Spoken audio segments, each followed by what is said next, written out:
Hey, woo! Cut that one really close. What's up, everybody? Listen, you're on the Gloss of America YouTube channel. You know what to do, so hit like and subscribe. Turn on your notifications, and let's get after it. Hi, hello, and welcome to your favorite Average to Good podcast. Call it what you want. I'm Jimmy Conrad alongside only Charlie Davies, because Big Tones not only can't hit the mute button, he doesn't even know where record is, Charlie. So we're probably sliding more to average than good because no Big Tones. But what do you say? What his absence? Where is he? Where do you think he is right now? I have a feeling he's en route to Austin. All-Star. All right. Yeah. I didn't know if you're going to get the real answer or a fake one. No, but this is the crazy thing.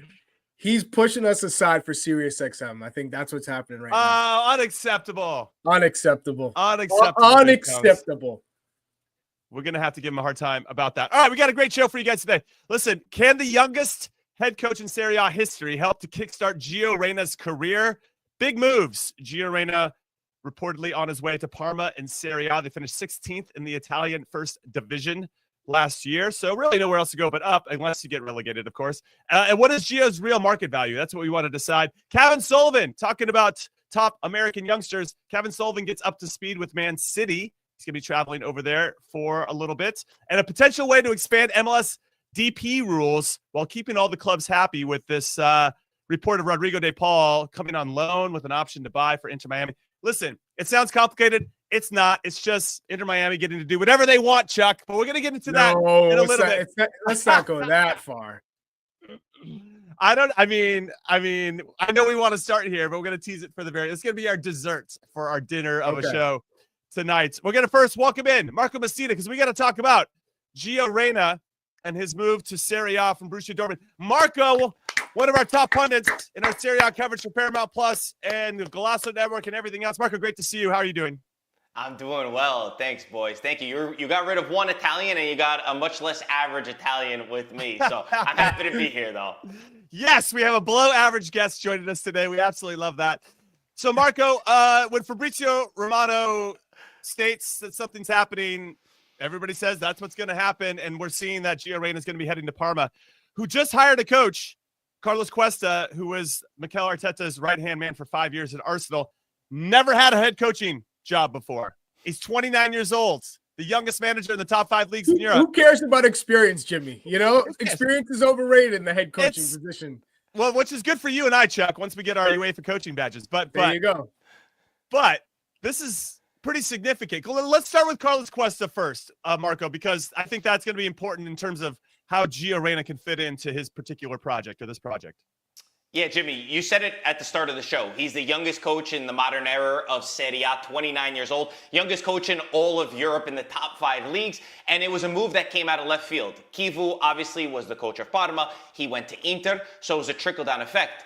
And you thought Parma would get somebody with so much experience. They already just stayed in Serie A. They're going to try to build something, try to move up in the table. And because they brought in the CEO, whose name is Cherubini, they took him from Juventus. He worked with him at Juventus in the youth stage, and he was obsessed with Cuesta.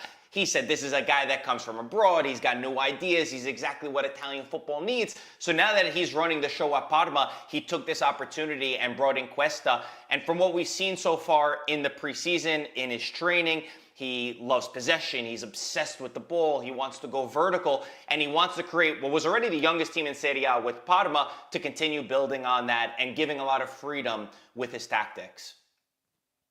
Well, it's funny because when I look at what Brighton did last year in hiring Fabian Hertzler, who was 31, right? And everyone's like, that's a little bit of a risk. You could argue he did. I think he probably met expectations, maybe exceeded them, given his inexperience to manage top flight, especially the English Premier League. So given what Carlos Cuesta is bringing to Parma, how do you foresee Gio Reyna fitting in this team? Because if I look at Arteta and the way that he plays with his midfielders, he wants some freedom and to be fluid, to control the game. So how would that style fit within Parma and Gio Reyna? So far, he's played 2 formations. In the first half, he started with a 4-2-3-1 formation, where Gio would be one of the 3, obviously.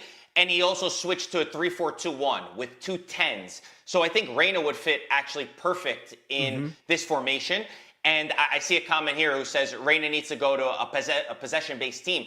That's what he's obsessed with. I spoke to journalists who have been following Parma's preseason, and they said the one thing Cuesta is obsessed with is holding possession. He's obsessed with the ball. He understands that Parma can't play tiki-taka football because that's not realistic, but the idea is always to have the ball. So I think that he does fit with the philosophy of this coach, and especially in Italy, which is much harder than even in England. We always stick with the old dogs. It's all about the experience. You could see it by a lot of the signings. I think that this is a step in the right direction from them to go with a younger player, and to see that Reyna's still only 22 years old. I felt like this move was on the card for some time. I remember, I think I came on here saying that Reyna should have gone to a Fiorentina or even to a Bologna. I think Serie A will fit him because it is a slower paced league than the Premier League, and I think it'll fit his style of play and a place to do his rebirth. What about a Como? Just to add on to one of those clubs, I think you have a Cesc Fabregas as your manager. Como probably in the similar situation of Parma right before when Cesc Fabregas came to the touchline. What were the expectations there at Como? How are they different to what Parma's up against now? So I see Como in an upper echelon. I know Como just came up, but I could see Como spent the most out of any Serie A team so far this season. And they've made a lot of very smart deals with Real Madrid. Nico Paz was one of them. They just signed another player as well. I think Como will fight maybe even for a Conference League place this season. And I don't think Parma's position will be there. Parma, for a really good season, would try to crack the top half of the table, 10th, 11th, 12th place, improve on where they were. They did a lot of good things last year, like their fights against the big dogs. Jimmy, we were talking about this before. Yeah. They love the challenge. They basically decided the Scudetto when they got a 2-2 draw against Inter, which allowed them to fight on a bigger level. They get results against the big teams, but it was in the smaller games that they really started to struggle. But one interesting thing is we work with Fabio Cannavaro, who played at Parma. He's a Parma legend. We were there pitch side in the game against Milan, and he told us Parma is the perfect place for a young player. And we asked him why. He said, because Parma, there's no distractions. It's built for young players. There's not the same sort of things that can distract you, like in Milan or in other places. And the fans understand that it's a young team. So they want to build up young players. And I think that all of these things actually make it so that Parma is the perfect place for him. I think what's interesting is that in their 38 games last season in Serie A, Parma won 7. Now, of those 7 wins, though, to your point, they beat AC Milan. They beat Atalanta in Atalanta, the last game of the season, which helped them obviously stay up and not get relegated, even though it looked like they were okay going into that. They beat Lazio. They got that 2-2 draw against Inter that you talked about. They had a good result against Juventus as well. I think they beat Juve. So, I mean, they always kind of got up for those games. And maybe that's a sign of a young team, right? The hype and the energy and the adrenaline gets higher. And then for the teams like a Lecce, you're like, nah, this is whatever, And so that's more than possible. I think what's also interesting about Carlos Cuesta, and I guess I say all that. Let me go back. I say all that because it really feels like they got nowhere else to go but up. And now that they have this fresh, breath of fresh air with Carlos Cuesta, who here's one of his roles at Arsenal. Okay, he was known for his one-on-one talks with players. He was the individual player. He focused on tactical principles, technical skills, and part of the individual player development. And I think that's really going to be beneficial for Gio in particular. I believe he needs. I don't know if he was getting that individual attention. I don't want to take anything away from Dortmund. I'm sure they had IDP people in place. But having that arm around you to say, hey, listen, this is what we're doing. This is how I feel. And start to trust him a little bit. I don't think he feels trusted anymore. So I really am excited about this. Plus, we haven't talked about this yet. When you have a new coach that comes in and you get to come in with that new coach, he can really start to see you as one of the real solutions. So this is a big opportunity for Gio Reyna to make a very good first impression, which he hasn't had a chance to make a first impression in a really long time. I know, yes, Niko Kovac, and he had other managers that have come in. He can make an impression there. But I just wonder how it's going to fit with Cuesta, who just feels like he's going to believe in everybody and give everybody a chance to make an impact. So I'm excited about that. What's interesting, though, is you say that Como's made some smart signings. I actually think this one could be a good one for Parma, Marco, because Gio Reyna's evaluation of his transfer fee, according to Transfer Market, was like $42 million, which is crazy numbers not too long ago. And now it's down to like 7. So this feels like a really smart signing for them. And yeah, I'm really excited to see how he's going to be employed in this particular system. And I hope he can take this opportunity with both hands.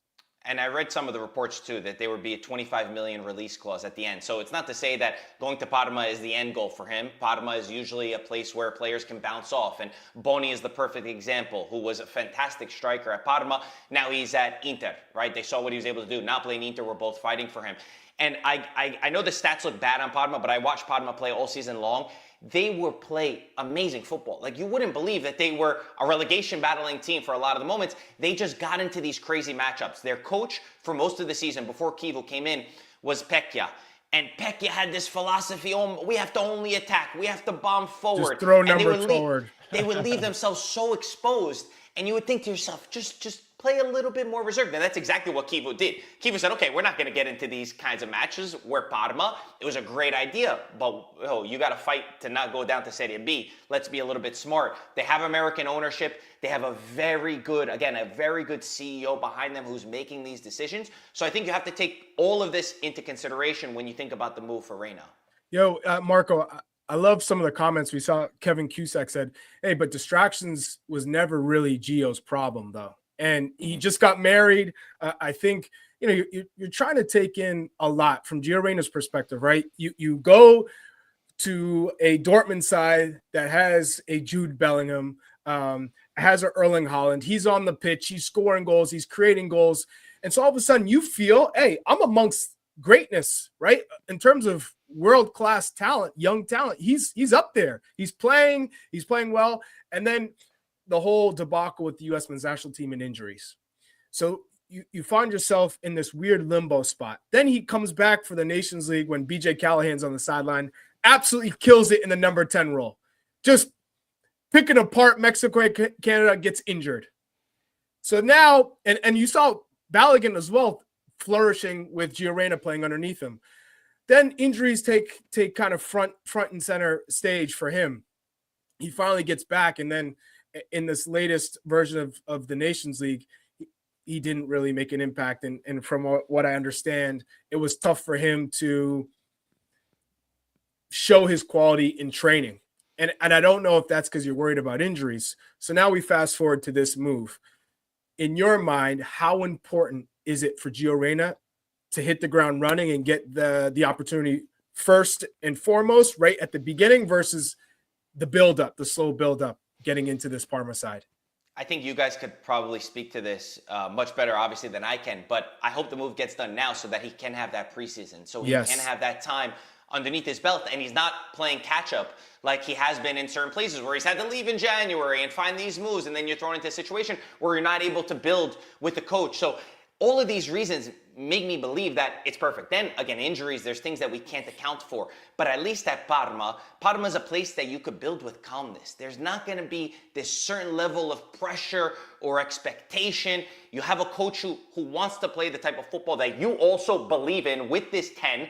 And every newspaper talks about Gio Reyna in one way in Italy, a fantasista. That Cuesta is looking for a fantasista, somebody who could provide creativity for this side. I love that. I love the sound of that. To me, this is an American providing that magic. Exactly. Give me the magic. With some calmness and with some time, he has to stay fit. But Parma has historically been a place where young players can put themselves in the spotlight and then make the move up. And the fans understand that there. Okay, so Marco, I'm going to give you a minute to think about this, and then Chuck and I will have this other part of the conversation. But my question to you is this. Can you name a few players that are similar to Gio, where maybe they had a hot start when they were a little younger, then slowed down, and now they're kind of on the outs, but then came to Serie A and resurrected their career, right? So I'm going to give you a minute to think about that, because I do think that I have seen instances of it. I just don't have any names that come to my mind. And since you're the expert, I'm going to turn to you on that. So, Chuck, I think what's important, though, yes, we can say all these things. It's the perfect situation, right? You got a young coach who's going to be vibrant with ideas, going to give everybody a chance. You can see all that. But where I think it's going to come down to is and this isn't a surprise. This is for every player. It's up to Gio. It's up to Gio, Chuck, right? He has to go out there, and he's going to have to work. Right? Okay, we can call him a fantasista, but you still have to get into those pockets of space to unlock teams. You're still going to have to do a little extra. From Cuesta's coming from Arsenal, where those guys, Odegaard. Let's look at Arsenal's attacking players, their own fantasistas, right? You have Odegaard. We'll just use Odegaard. That guy's working his ass off, and that is just going to be part of it. And those are like basic principles of the game. They're non-negotiables. You got to work, and I'm hopeful that with that trust and with that confidence, that's just going to be a natural buy-in from Gio to do it. But if he's not matching the moment, if he's not seeing like, okay, this is it. I'm not saying it's not his. He's very young, as you guys and we know, but he still is going to have to walk into this feeling like, and I hope he feels this way, that he's got a lot to prove. And I think if he comes in with that type of chip on his shoulder, right, which I think chips on your shoulder, I have one and had one when I was a player, it can drive you a really long way. So, where are you on kind of what his approach has to be, Chuck? Because nothing, I don't want anything handed to him, and nobody should want anything handed to them. It doesn't mean anything if you don't earn it, right? So I want to see a little something from him. I don't think there's a better person to talk about a player's history with injuries than myself when talking about the battle that you have to have with your mind to overcome certain injuries and also to play catch up, but also, the pressure that's on you that you put on yourself, but also others and the expectations that come with that. So for Gio Reyna, you've had chance after chance after chance, and you've bet on yourself in a lot of cases to stay at Dortmund, to take that risky move to Nottingham Forest when they're in a survival relegation fight, to jump into that situation knowing that it's going to be up and down. If you don't fight, you're off the pitch. And now you're coming into a new situation where you get a full preseason with a young coach, a coach that wants you to be that player. It's not an agent. Hey, you're my guy. I've given you a lot of players, to a sporting director or to a head coach who is unsure if you're the right player. This is a manager saying, hey, I love what he brings to the table. I understand he's been, at a standstill for a little bit at Dortmund. Bring him on over to Parma and we can get him going again. Perfect. And so now it is literally on his shoulders to prove that he can do it in Europe. And at a club like Parma, where you're not going to have the ball all the time. Against some opponents, you will. But for the most part, you have to work just as hard as you do when you do have the ball, when you don't. And I think from that perspective, it's only going to help him playing for the U.S. men's national team. And you hope that translation is going to bring him joy, provide him the freedom to try things, because we don't have that player. Yeah. Malik Tillman has got a little bit of that, but when Gio Reyna's at his best, we do not have that player who can see the game, the vision that he has, the first touch, the ideas, the creativity. So all in all, if he's playing and Parma is moving forward, man, I'm excited for what could become a top player with the U.S. men's national team. I agree. Well, I appreciate you say the word joy. It doesn't look like Gio Reyna. I almost said Diego Luna. Gio Reyna is enjoying. So he doesn't look like he likes soccer right now, right? So can he find that joy once again? And if he does, I feel like, to your point, Chuck, it'll unlock all the other special gifts that he has consistently, right? That's 100%. He's not afraid to take players one-on-one. He's not a wide player. He doesn't have pace. He's a central player who can run at players, who can see passes, who can dribble by in 1v1 situations in the middle third to the attacking third. Top. He just glides by players. He has that ability to just beat you on the dribble without speed, just getting you off balance, and then he can make that next pass, a killer pass. It's a rare quality to have, and he has it in abundance. I also think maybe, Marco, you could provide some light on Fiorentina with Pioli. Is that don't go there yet, though. I want to get Marco's names. Yeah. Give me some names of players that you think have had a kind of a resurrection in Serie A. So there's a few that come to mind, and I'll just talk even about last season. Scott McTominay was one of them, right? Woo, what a name! Wasn't really valued. Went to Napoli, and I'm not going to talk even just about him loving Italy and feeling good in a place, which you guys could say is one of the most important things. Like, he talks about the tomatoes in Italy. He goes, oh my God, I've never eaten this good in my life. Like, my family's happy, right? But it's tactically. he says Antonio Conte understood what was my role. My role was not to just be a defensive midfielder. My good qualities are my runs in the box, the timing of my runs. That's exactly what Scott McTominay was able to do. So they understood from a tactical level where he's supposed to be, because I said it before, I think Italy, it is a slower league, but one of the best things that we have is our coaching and our tactics are spot on, right? We understand where to play players. Lukaku is another example, even if you stay on the Napoli theme, right? He was reborn there. Mkhitaryan at Inter, what he's able to do in the last few years to even reinvent himself, right? Even Pulisic to an extent with the injuries. People were talking about his injuries and he was playing consistently. Does that help him? So there's so many players that you could look at that had their rebirths in Italy in the last few years. And the most important thing is that harmony between understanding the coach, playing in the right system. If they do play the 3-4-2-1 with those 2 10s right there, I don't know, to me that sounds perfect. That sounds exactly where Reyna should be. Now speaking really quick on Parma, do they have any players that provide that verticality? You know, that because Gio's going to need players to run. To Chuck's point. Well, Dennis Mann is one of those players who definitely is a 1v1, gets in behind. Dennis Mann, I forgot about him. What a name, by the way. Yeah, Dennis Mann. He sometimes you're often saying, hey, where you need to improve with that final pass or that final decision or the execution on the finish, being clinical. But in terms of creating and running at players, he's that guy. But do they have anyone else who you'd say, hey, this might be a dangerous partnership or a tandem, and we might see Gio really flourishing playing with this player? So Dennis Mann has had a lot of problems with Parma lately. We're to be seen if he stays or if he goes. Even in January, he had issues starting and coming in off the bench. There's a big man, Pellegrino, proper number 9, Argentinian striker. Him and Boni together would sometimes play. Kivu would play 2 big number 9s. The guy's fantastic. He's so good in the air. Then there's another Spanish player in the midfield who I'm obsessed with, Bernabé. I think he's a player that we'll talk about in a long time to come. The balls that he sends are absolutely perfect.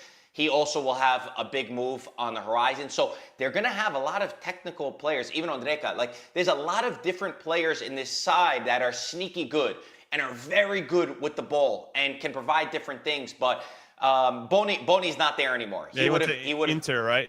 He would have been a great one, but I think that it does make Pellegrino the focus as that striker, as the number 9, and then still find whoever the partnership will be with him to play behind him. But Bernabé is a fantastic player in the midfield. He's going to be sending those balls all day long. Yeah. Hey, I love Ivis getting in the chat. Hey, Fumar, Ivis coming for you. Ivis Gellerson doesn't play around. I'll tell you that. You better be ready because he'll come with them stats. So Chuck, okay, I interrupted your Fiorentina question and Pioli for Marco. Take it away. Damn, Fumar, he backed off right away. Of course you're right. He didn't want the smoke. I love it. Fiorentina was a place that I always wanted him to go. For some reason, I thought that could have been perfect. There was rumors about it in January, and I think there was some sort of problems with it. I don't remember exactly what happened. I think that could have been something that amounted. Como, as you said, could have been a good one as well, but I haven't heard rumors to any of those places. And I think I was going to say, what about Fiorentina Pioli coming back into Serie A for Yunus Musah? Because he was a fan of Yunus Musah's, and Yunus Musah's kind of caught in this, this weird place of, is he surplus to requirements? We haven't really seen him take off in the way that we all had hoped. He has, that first season with Pioli, it was kind of, okay, I'm getting used to what the demands are of this league and my teammates, but can he take that next step? And it feels like the pressure on him and kind of playing in different positions, it took a lot out of him. And then we didn't see him kind of excel in the way that we needed Yunus Musah to. Yeah, I think that's actually a great shout. Pioli's a fantastic manager. If there's one thing you could say about him, he got the best out of, we saw Rafael Leao at his best under Pioli, Theo Hernandez, Musah, he was obsessed Christian. With. Christian. He's very good at that. And Fiorentina and Pioli, they both have a chip on their shoulder. They wanted to try to qualify for a Champions League spot next year. He actually took shots at Allegri and took shots at Milan. because Allegri said in his first press conference that Fiorentina would not be fighting for Champions League space. And Pioli said, okay, I wrote this guy's name down on a blackboard. I want to build a team that could be able to challenge for a top 4 or top 5 spot. So I think it's a good shout. And I think that when you have a manager that knows you and knows your qualities, and Fiorentina's been a place that they've had so many up and downs in this last years, and they've never been able to build a proper project. They had their coach Palladino even resign at a certain point. So Musah could be a perfect place for him, because I don't see him having a place at this Milan under Max Allegri anymore. All right, Fiorentina finished 6th in Serie A last season. Can they improve upon that? With potentially Yunus Musah and definitely with Stefano Pioli, we're going to have to wait and see. It's going to be a very exciting season in Serie A. We're very excited that Marco Messina will be back on the coverage for Paramount Plus. Absolutely. Top Marco, we appreciate your time. Absolutely crushing it always. You, boys. All right, we're going to take our first break and call what you want. When we come back, we're going to talk about another young superstar for the U.S. men's national team, Cavan Sullivan. So don't go anywhere. When you need your sports news all the time, we've got breaking news to bring to you. CBS Sports HQ gives you a snapshot of all the sports that matter to you. When you need your sports in a snap, find it on CBS Sports HQ, streaming free anywhere you are.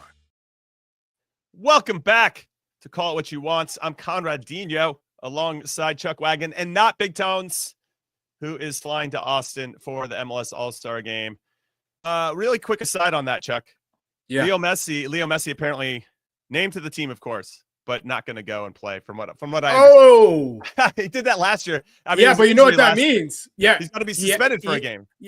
Unless an injury magically appears, right? You know that you know it's going to appear. You know what's funny is Mascherano came out and said, I would prefer my players take a break, that they don't go. But I understand, the league has its rules. But he came out and said, I don't want them going to the All-Star game. Well, I mean, that's more flight, right? More playing. They're playing against the Liga MX team that has Sergio Ramos on it. He's on the All-Star team for the Mexican League. So you know that Messi's going to get kicked in some capacity. So I understand why he would elect to be like, yeah, I'm good. Thanks for the honor. What a bummer for all the All-Stars. Yeah. If you play in an All-Star game for a league that features Messi and Busquets and Alba and Suarez, you expect that if you get the opportunity to play for the All-Star team, that the best players all go. Like, everyone's required to go. Yeah, right. And you look forward to playing with Messi in a game like that. It's like the one time you can say, hey, we're all in this together to build this league. And then and then that happens, Yeah, I remember I was in an All-Star game and we had Beckham and Cuauhtemoc Blanco. It was fun to be those guys. Cuauhtemoc. To be those guys' teammate for a couple days.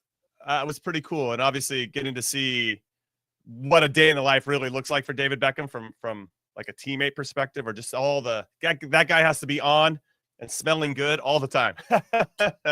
Shout out to David Beckham. What a pro. All right. So we talked about Cavan Sullivan before the break. I mean, just in terms of teasing this topic, Fabrizio Romano has reported that Manchester City is and wants Cavan Sullivan to fly to England this week to begin his training camp with City. He is formally set to join the club in 2027 as he's still 15, but these will be his first steps at Manchester City this summer. City see Cavan as an elite talent for the future, as we all do. Just got his first ever MLS start on July 5th. So it seems like Bradley Carnell, the coach, is easing his way into the first team, and now he's gone. Now that Quinn Sullivan, his brother, 21-year-old brother who's with the U.S. with the Gold Cup, is back. Nathan Harriel is back. That were both gone. It seems like the minutes are a little bit less, but he's still, obviously demonstrated that he can hold his own. 15. He's only 15, Chuck. Sometimes it's pretty mind-blowing. But I think this is a good opportunity for him and for City to see where Cavan Sullivan is currently in his journey as a top youngster. Yeah. This for me is conflicting, because when you see some of the names that have played before him, or that were young, Freddy Adu in 2004, he was my under 20 teammate, Olympic teammate. He was 14. I remember I was at Boston College and they played the Revs, and I went. He invited me to the game, gave me tickets. I sat next to JoJo, his girlfriend at the time. Amazing. And he came back to hang out with me at BC following the game.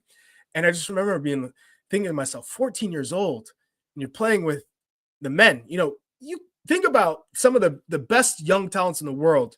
It just takes a certain amount of time and maturity to be ready to play at that stage and not have this big drop off because of expectations. But Julian Hall, another one with the Red Bulls at 15, and I'm watching him now last week, and I'm thinking to myself, is he ready? Is this too soon? Alphonso Davies in 2016 with Vancouver, he was 15, but you saw some glimpses because of his athleticism, his speed. He was already at that level with his speed, but he had to grow in his body. But then like an Axel Kai with RSL, too young. Matai Akimboni with DC at 15, too young. Obed Vargas at 15. The expectations were too high, 15, too young. We have Duenas now at 15 with LAFC, to me, too young. And then Nimfasha Berchimas with Charlotte, he was 16. I think he's dealt with injuries. Too young for me. So Jimmy, let's be real. From a marketing standpoint, from a development standpoint, marketing, you're playing a young kid who's excelling, who's maybe far advanced from the rest of the kids at his age. But to throw that kid at 14, 15, in some cases 16, into the deep end with the pros in official matches, I think is too soon. It is too soon. Okay, so I'm going to reference that. Yeah, I agree with you. Let me start that. But I'm going to reference that game he started against Nashville on July 5th, his first ever MLS start, making him the second youngest player to ever start an MLS game. Played 61 minutes. Philly lost 1-0. After the game, though, Bradley Carnell said this. He said, "These experiences are good for Cavan, can also calm everybody down because there's a lot of hype around him, which obviously could be more. Which means he's not good enough. And I want to show you guys he's not not good enough. Yeah, that he's not good enough, which is fine. Fine. I mean, he's managing it. He's managing it. It's a backhanded. It's like a backhanded compliment. You know what I mean? Right. Well, he continued. He said, "This is Bradley Carnell." He says sometimes he gets muscled off the ball, which is totally normal. So he's not quite there yet, or where he needs to be from a physical standpoint. But he's a very talented kid. He's right where he needs to be. So yeah, I like those comments from Bradley Carnell. And I do agree with you that he rolled him out to kind of show everybody that he can hang, but he can't hang in every facet of the game. Yeah, it's like pipe down, everybody. Let me show you. All right, we haven't been training every day for all these coaches. We haven't been training every day. We see him, but you guys keep clamoring for him.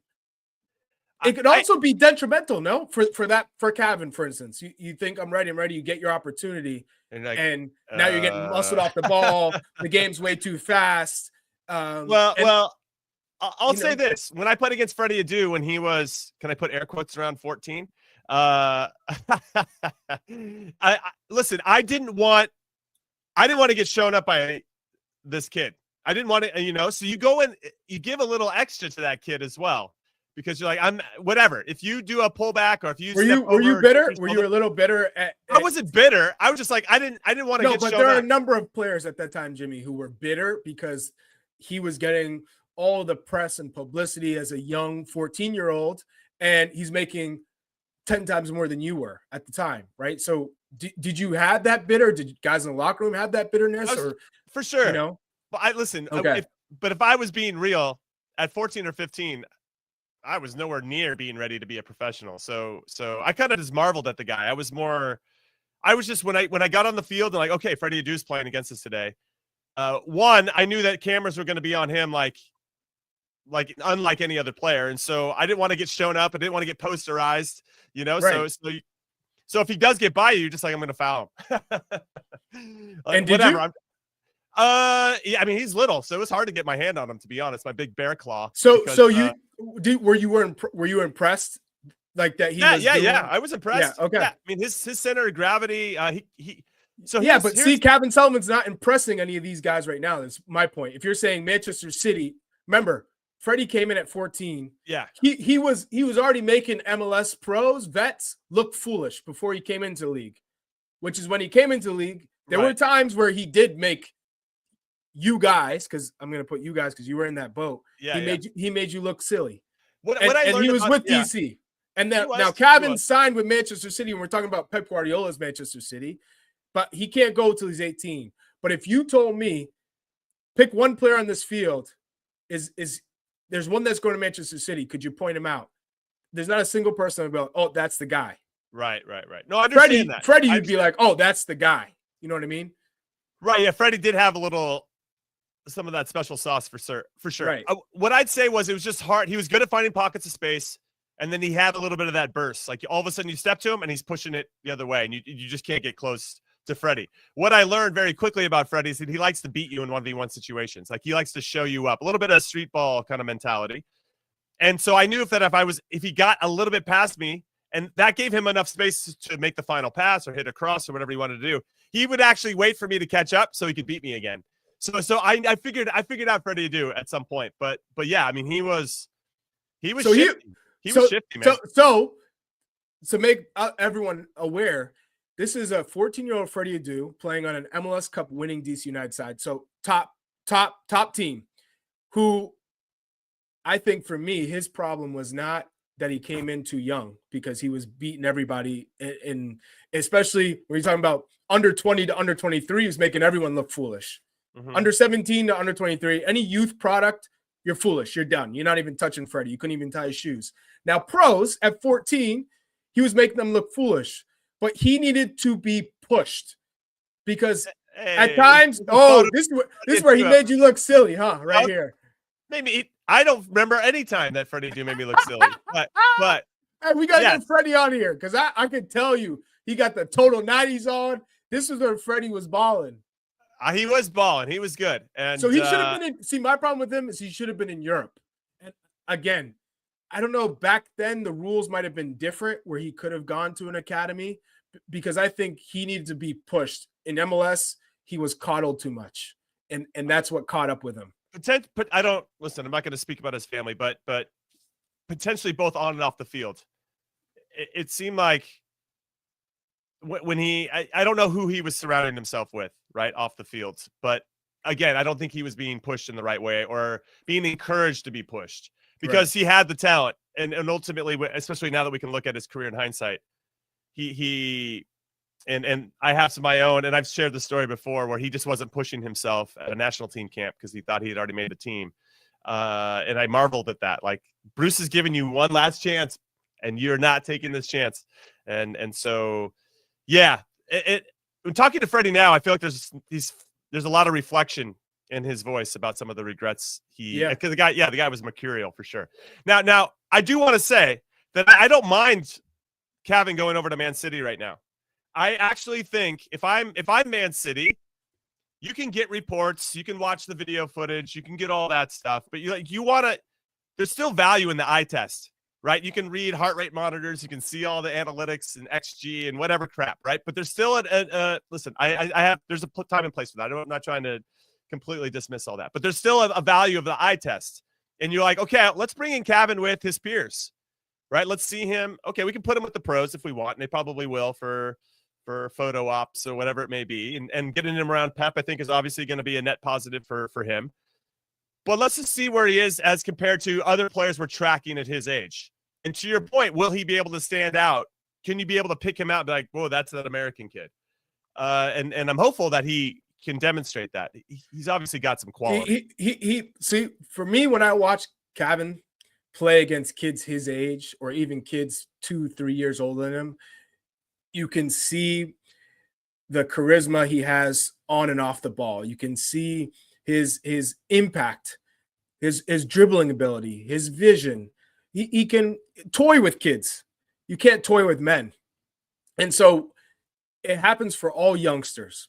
You can do rainbow flicks and step overs and make people look foolish. But when you take that next step, a game over, you have to simplify your games. Now, you have to figure out ways to still have that creative genius and still be able to use your flair in the right moments.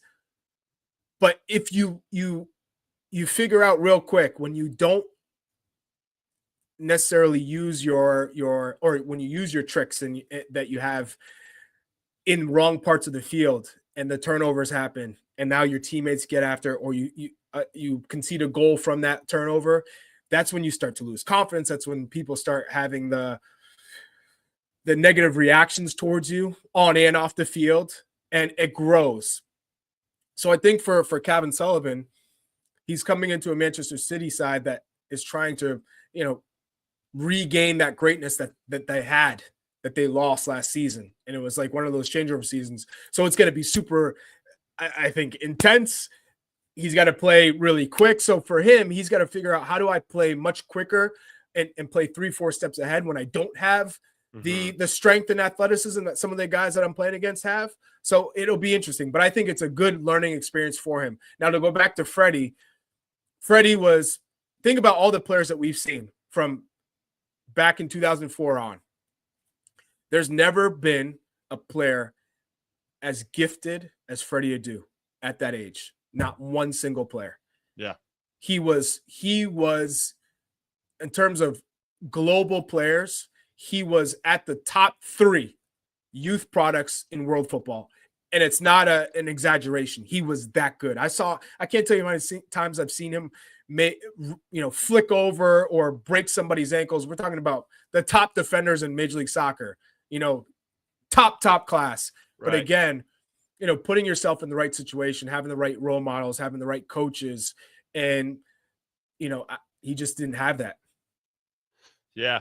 There's a lot to unpack with just being a youth prodigy, as it were, and making sure that you have the right structure and foundation underneath you to it would have been hard. If Chuck, if you would have been that good at that age and been doing commercials with Pelé and all this, TRL, I'm on TRL, like, you remember MTV TRL, you were top. he brought me to the video game, the video VMAs? game the Spike TV video game awards. He brought me. We were at U20 camp. Get this, Jimmy. We're at U20 camp. Ziggy Schmidt is the coach. You got Harks as an assistant, Vermees as an assistant, Balboa as an assistant, right? Top coaching staff. So Freddie's like, hey, I'm nominating an award I'm presenting an award at the Spike TV Video Game Awards. I can bring a couple friends. So Freddie invited me to go with Danny Zatella. So it's just us what two. A crew, by the shout out to Danny Zatella. Yeah. So we go limo. We get to the awards. Now, I want to say this was like prime Vin Diesel era, right? We're talking this. You're talking all the paparazzi known to man, and we walk in and there's the Victoria's Secret models, and next thing you know, we're going through the red carpet, we're hanging out with all these people, and they're like, hey, what are you guys going to do after? Come with us. We got these cool parties, and we're going to the hills. And Freddie's like looking around at his publicist, and she's like, you're going right back to the hotel. You got camp. You got practice tomorrow. And everyone's like, come on, Freddie, let's go. Everybody hop in the limo. I'll never forget. We're in the green room. Me and Danny were just sitting there like, is this for real? Is this real life? And everybody was coming up to Freddie. And we were so impressed, but also shocked at all the celebrities known to mankind, from Justin Timberlake to you name it, everybody. And then we were in the limo back to Home Depot Center. So we're like, what? And this was the world that Freddie was in at all times. Everybody wanted to invite him to parties and hang out with him. He was that guy. Yeah. And where do you go from there, right? I mean, you obviously can keep pushing, but I could see where that could be a big distraction and very difficult to manage at a very early age, no matter who you have around you. That's said really 14. I said, Freddie, I would never been able to handle a model into a limo with all these Victoria's Secret models who are all like, "Come on, Freddie!" I'm like, "Oh hell no!" This is pre-social media too, right? So imagine if that was happening. Yeah, it would have been even harder, I think, in a lot of different ways. Well, obviously, we wish Cavan Sullivan the very best. Hopefully, he shines over there and then comes back and helps Philadelphia Union have a good run at the end of the season. All right, we're gonna take our last break and call what you want. When we come back, we're gonna talk about Inter Miami, Rodrigo De Paul, designated player rules, And I think this is going to be a pretty fun conversation, so don't go anywhere. And I won't look back. I won't give up. Look, I'm invincible. I'm invincible. Look, I'm invincible. All right, welcome back into. Oh, Jimmy, hold on. Now I Average know why to you're good bitter. show. I know What why you're happened? bitter. What are you talking? I never said I was bitter. No, Freddie beat you in the MLS Cup final in 2004. Cheaters. Oh, 21 years ago. I know, it's a long time ago. Damn. I know. That's why. Okay. Now I get why you're like, man, Freddie wasn't nothing. He was on the pitch drinking all the champagne or getting champagne splashed over his head in your face. A quick aside for that 2004 Kansas City Wizards team. We won Open Cup, okay, and we were tied with I forgot who for the Supporters Shield, and the reason why we didn't win the Supporters Shield was because of goals for some ridiculous, right? So, okay, so that's goals for this is an attacking league, Jimmy. Of course, that's a great criteria. Okay, fine. We had the best defensive team in the league. Apparently, attacking goes before defending. 100%. Even though defense wins championships. And then we went up 1-0 in this MLS Cup final. Now, Ryan Nelson was in the back three for Peter Novak was the coach of DC. Ryan Nelson, who went on to play in Blackburn and Premier League forever. Nick Raimondo was in goal. You had Freddy Adu, Aleko Eskandari, Jaime Moreno. I mean, good, right here, I know you're getting beat. Look at your stance. You got the Predators with the studs. You're trying to take a piece out of Freddie. He's coming downhill. Break down this play. So there's a still shot here, and all of a sudden, Charlie and Ivis all of a sudden know how I was trying to defend in this particular situation. All right, like know-it-alls. Yeah, you know exactly what's happening here. Show me some video, and then we'll see exactly what I was doing in that particular moment. But listen, we went up 1-0 in that game. We won so many games 1-0. That when we went up 5 minutes in, I honestly feel like the nonverbal amongst the group was now we got to hold on to this lead for 85 minutes. I mean, usually we scored that goal with like 15, 20 minutes left and then held on for the last 15 or 20. Yeah. And we were very good. We were very good at that. But then, we gave up 3 goals in 15 minutes. And it was 3-1 and a half. Oh, we make it 3-2 on a corner kick. I had actually, shout out to me. I had a volley that got handballed. Somebody shout out to JC. Good volley. One of my best. I even had Pete Vianis call me after the game, like, dude, I've never seen you hit a ball that clean before. Okay. It's cleared off the line. Dima Kovalenko gets a red card, so he's off. And then we were knocking on the door. If we had made it 3-3, DC would have been dead in extra time. Yeah. But they held on and we lost 3-2. So but in that game, that was the controversial handball that I tried to play a ball up over Aleko Eskandarian's head. It hits his hand and he goes in on a 1v1 and scores, and they don't call it. And so here's a fun fact for everybody. Yes. Tim Howard was watching this MLS Cup game with Sir Alex Ferguson. Sir Alex Ferguson wanted to sit down and watch the final of MLS, just wanted to get a taste of it. So he was watching it with Tim Howard. There might have been other players there, but this is what Tim relayed to me.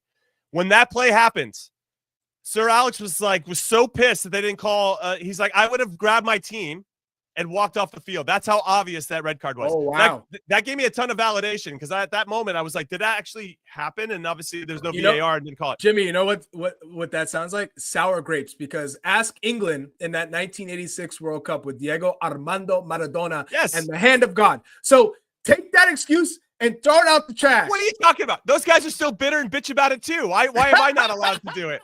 Of course.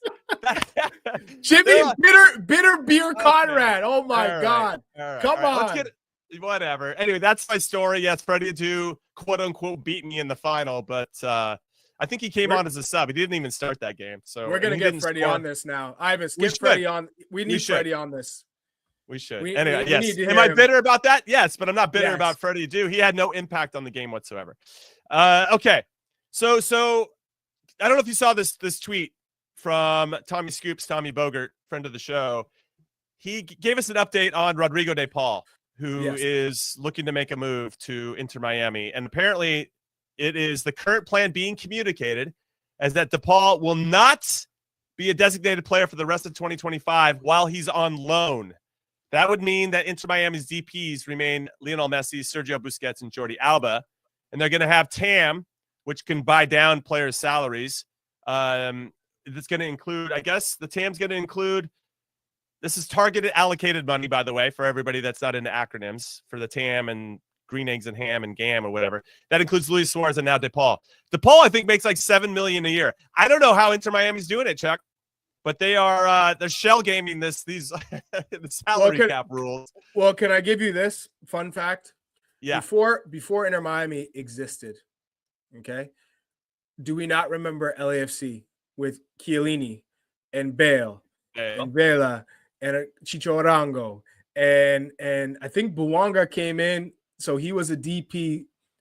So they also figure out a way to say, all right, we're going to take guys on loan, or we're going to take guys on like these short-term deals with future guarantees. Zlatan Ibrahimovic, okay, LA Galaxy said, okay, we're going to give you part of Hammarby as an owner. So that's your deal, and we're going to pay you less, right? So it's not the first time that owners and sporting directors are figuring out creative ways to bring in players, whether it's you're guaranteeing them things outside of the salary cap, you're finagling, for 1 6-month season, right? Because remember, it's just 6 months, and we're going to give you the handshake. Maybe it's guaranteed. Hey, after the season for next year, you're a DP and you get paid this much. So you just got to be creative in a way, right? That's the way that guys are doing. I mean, Paul McDonough went a little bit outside the box and broke some rules, but there are ways to do it. Now I think you can. MLS has to evolve. Well, yes, it just feels like we're working really hard to circumvent some rules when you could just eliminate some of those rules, or be more creative. I have an idea that I think is an interesting one that I want everybody to explore. But before we get there, didn't the LA Galaxy kind of have to dismantle their championship-winning team from last season? Let's do some recency bias here from last season, which completely handcuffed them. Like Dejan Joveljic had to go or went to Kansas City, and that the wheels just fell off the truck for the Galaxy, who are not very good this particular year. I don't know. It just seems it's interesting that some teams are getting punished. Wait, didn't Columbus Crew have to figure out a way to they won it in during the COVID year or whatever, and then 2020 with Caleb Porter, and then Zela Rayon had to they had to make because Nancy let Zela Rayon go.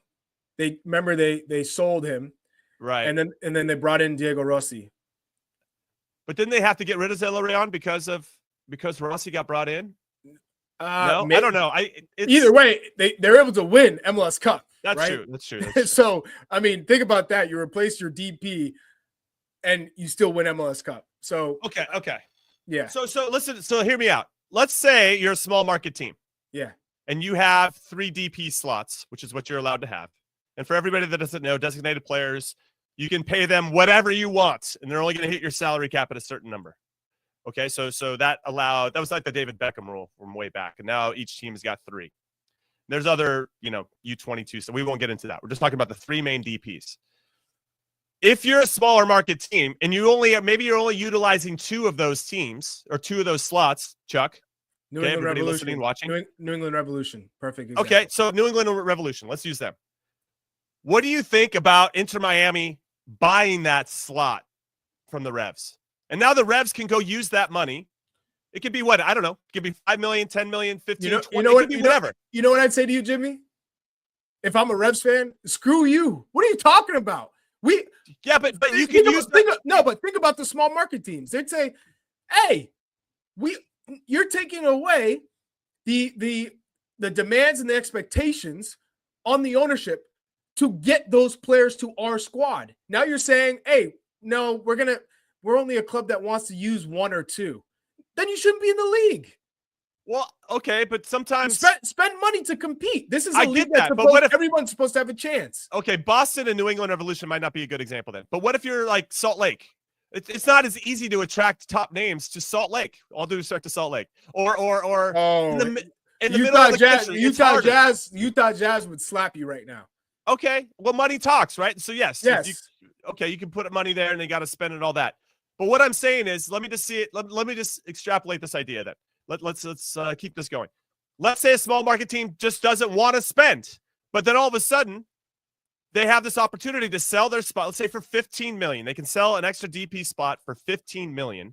They can now use that $15 million on players that are more in that kind of middle class section, right? The players that I don't know, that come in and maybe aren't as heralded. That Inter Miami and a New York or an LA or an East or West Coast team can't. Then we're right back at a salary cap, Jimmy. So then just you give all the teams that amount of money to spend. So therefore you're just saying, all right, you have DPs, they can make however much money, but you could also spend. Every team can have the ability to spend here. Yeah. So you're just saying we're trying to make player 1 or starter 1 to bench player 14, 15 that much more better, like that much more competitive. Yeah. I guess I'm just trying to see it as if you sold it and that's what the club elected to do, the small market club, then they could use that money to help kind of build out their roster to be more competitive in other ways. Right now, they're just watching Inter Miami and LAFC in the past just kind of do what they got to do to survive, and it doesn't feel as maybe fair and equitable to the smaller market teams who might want to be able to spend, but can't attract the biggest names. Yeah, okay, money talks. Jimmy, it's about ownership, providing funds for a sporting director to go out and pick the right players. How many sporting directors in this league have went out and spent money on the wrong DP? Yeah. You know, the guy that doesn't fit their system. Think about that. Doesn't fit their system, or doesn't have the right training habits, or a player that, is focused on the wrong things, or is maybe not good enough. Right. No, I get that. So for me, whether you're Salt Lake or you're Kansas City or you're Minnesota or you're Columbus, or think about Cincinnati, they've hit on some DPs or TAM level players. It's not necessarily for me where your club is, because look at Saudi Arabia. You can't tell me one club any of those places is a desirable place. Yeah, I hear you. They're looking at money, but in Major League Soccer in the United States, players know the quality of life is pretty damn high no matter where the hell you are. But how is the club situated? What's the training ground like? How are they taken care of? Is there someone who is, their job is to make sure that the players and their families are situated? Are they taken care of? Are they how are the children integrated into the school systems? What is the club like? There are so many intricacies outside of actually playing in a system that make the players feel that they're in the right spot. Are they family guys? Are they young players? What's their ambition? So many things that you got to go through. And there's a lot of sporting directors, Jimmy, in this league that haven't gotten it right. Yeah, sounds like they need to invest in their scouting, amongst other things. Okay, so, all right, I appreciate we're having this conversation, and I just wonder for the teams that are like, we only want to commit to 2 DPs. Is there some room there? I'm just trying to think of a fair and equitable way that the smaller market teams can still feel like they've got a chance to compete in a real way. However, a luxury tax, as we've seen in other sports, can happen, and that luxury tax, if you want to overspend the salary cap, does trickle down to the smaller teams in the other American sports leagues. So I guess there are mechanisms already in place that have been used, Jimmy, to great effect to make it happen. For instance, you played in Kansas City, you played in San Jose. Wouldn't you say that Kansas City was probably a far better experience than you anticipated? Yes, 100%. Right? But that's not an easy sell to a big DP. Yeah, but I'm saying you're a Cali guy, and and so think about a big DP who's playing in Bumblewoods, England or Portugal or Spain or Italy. They come to the United States. It's the United States in a lot of cases, outside of LA, New York, Miami, where a lot of guys make vacation. They don't know the States. They're coming into it. So it's how is the club set up? And if you were there and saying, hey, I can help you out and take you around, I bet you the experience would be pretty damn good. I can't believe you just called the Columbus Crew Bumblewoods FC. That is just disrespectful. Also, here's something funny too, and to your point, I remember when Guillermo Barros-Schelotto came to the Crew. That dude loves Columbus. They came from Buenos Aires in Argentina. Hey. Everybody's probably thinking, everybody around the world wants to go to one of the coasts, right? LA, New York, Miami, probably is number one. He goes to Columbus. Absolute dude loves it. Loves Columbus. Loved being there. And I remember always being blown away. Like, I can't believe these guys just love these spots, you know. And even Chicago is a big city. Blanco went there and loved living there as well. So yes, ultimately, but you got to still convince them, I think, to the smaller markets in a way that you don't have to convince when you're in one of the bigger ones. So. Well, I'll tell you one thing right now. Boston, New England, right? If New England Revolution eventually get that stadium in Boston, but turf is also one of those things that is hard to convince a DP to come play on turf. You know, even if you're playing every other week, in a lot of people's mindset, if your home field is turf, you're playing on turf every day. That's what it sounds like. But you train on grass. You know, most stadiums have grass, but turf, that's also a big problem in a lot of cases. How do we get over that hump too and have more grass pitches to play on? Yeah, there's a lot. Yeah, there's a lot. There's a lot. There's a lot. You went down this path. No. I think what's cool is that we try to solve problems at times, right? It's a lot. It's easier for us to be like, well, this should change and this should change and this should change, Chuck. But then if we're not actually offering solutions to what we're you're speaking my language. You are speaking my language. And I think what's cool is that I presented a solution, and you're right. It's not as straightforward, and maybe it unlocks another set of issues that were hard to foresee. But now that we've talked it out and we've gotten some great comments, and we're probably going to continue to get some more, that's what I like. That's what I love about our show, and we're getting into it. So, yeah, this is fun. This is a good one. I miss Big Tones because I love his perspective, of course. Yeah, but, I think Tones would have had a lot. He would have went in deep with this. Well, he's seen it all. Literally, he literally has seen it all. His prime was like pre-MLS, and then, well, I don't say his prime. His prime was a really long time, so obviously he came in. I think he also saw like the first ball being stitched. Yeah. Absolutely. All right, that's it. We're calling it a show. Thank you for hanging out with us. As always, we appreciate you. We are not going to have a show on Thursday. We'll keep dropping YouTube videos on the Golazo America YouTube channel. So if you're feeling like you're missing us a little bit, just head over there and consume some videos. We'll be dropping some new fun ones here over the next week. And then eventually we're going to get rampant back up again. It's just before we even go, can we talk about, we'll save it for another date, but it's a big tease here. Big tease. The fact that you have a player like Lionel Messi, right? World class, everyone arguably the greatest player to ever play the game in this league. So this past weekend, I've been talking to a lot of people, and they were just saying, whenever you go to a bar, you never get to see an MLS game on TV.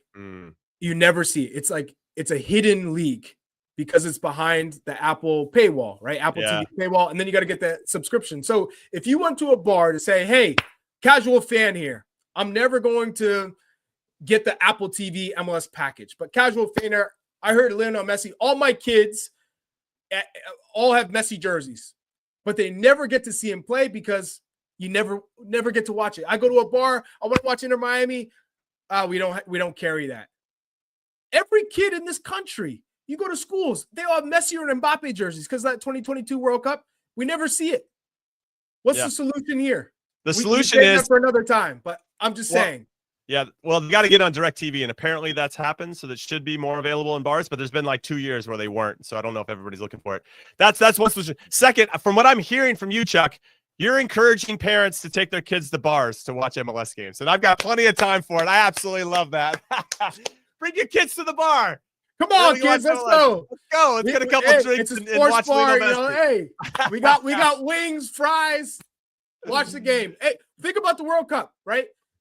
That same type of energy towards MLS games, you just don't. It just doesn't exist. Yeah, no. Have you ever walked around and saw a game on TV somewhere? Because no, I've heard people going to actual soccer bars, proper football bars, to watch a game, and they say we don't have it. Yeah, it's. I don't know if this deal has been as good and as they hoped it would be. We you know what, we're gonna get into that on another show, and we'll bring on some next. And I wanted to say, hey, no, that's it's another great conversation. Great conversation. Another big issue, I think, is that when you had so many kids in this country, and it still shocks me to this day when I go around and all I see is Mbappe and Messi jerseys for the most part. I see all over Real Madrid, Vinny Jr., but you have that type of energy, and kids can't watch. Kids can't watch MLS in this country. Yeah, it's a shame. The sport's as accessible as it's ever been, right? You can watch games from all over all the time, and I know MLS would probably come on and say, "Hey, well, we make games free," and so I know, on and so forth. But it's people, still hit or miss. It's not consistent. People have, you're right, Paramount. You got the Champions League. You go to Peacock for the Premier League. They already have Disney for the kids. Then you got ES. So you keep going all these apps. Yeah. They're like, I'm not doing a 7th. I'm not doing an 8th. I have all these. I can't. Listen, when the deal first got announced, Chuck. Yeah. I thought if you just had Apple TV, you would get MLS. It's not like you go to Paramount Plus and then you have to pay additional for Champions League. You get Paramount Plus, you just get everything that they have. And so that's what I thought was going to happen, and it didn't. And I think that was the biggest mistake. Exactly what I thought. I thought it was. Yeah, you get Apple TV. Yeah, Apple, you got it. You get it. You got it. They should have done that. You got all the games. There you go. Should have done that. I think that was the biggest mistake. And then, by the way, Martin O'Malley in the comments. I'm opening a sports bar, so I'd love the MLS Apple TV package for free, and just I'm gonna have it on at all times. Yes, and kids, there's no drinking age if you're an MLS fan, apparently. Yeah. All right, that's it. We're calling it a show. We'll make that its own show moving forward. Thank you for hanging out with us as always. We'll be back with you guys live. That is next Tuesday. 7 a.m. Pacific, 10 a.m. Eastern, and we'll have a lot of fun as always. Have a great rest of the week. Hang out the Gloss America YouTube channel. Catch all the other stuff we're putting out, and we will see you guys very soon. Later.